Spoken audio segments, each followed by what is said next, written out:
அதான் கேக்குறான்ல, துணியெல்லாம் எடுத்துட்டு வந்து கொடு. என்னென்ன வேலை இருக்கோ அது எல்லாத்தையும் சொல்லு. நீ என்ன நினைச்சியோ அதுதானே நடந்துகிட்டு இருக்கு.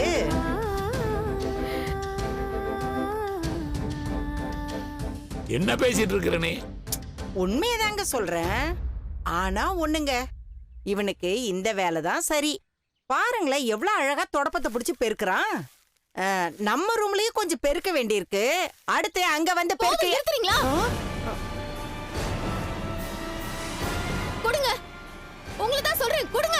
மீனா விடு மீனா, விடு மீனா, சொல்றேன் விடு. பெருக்க.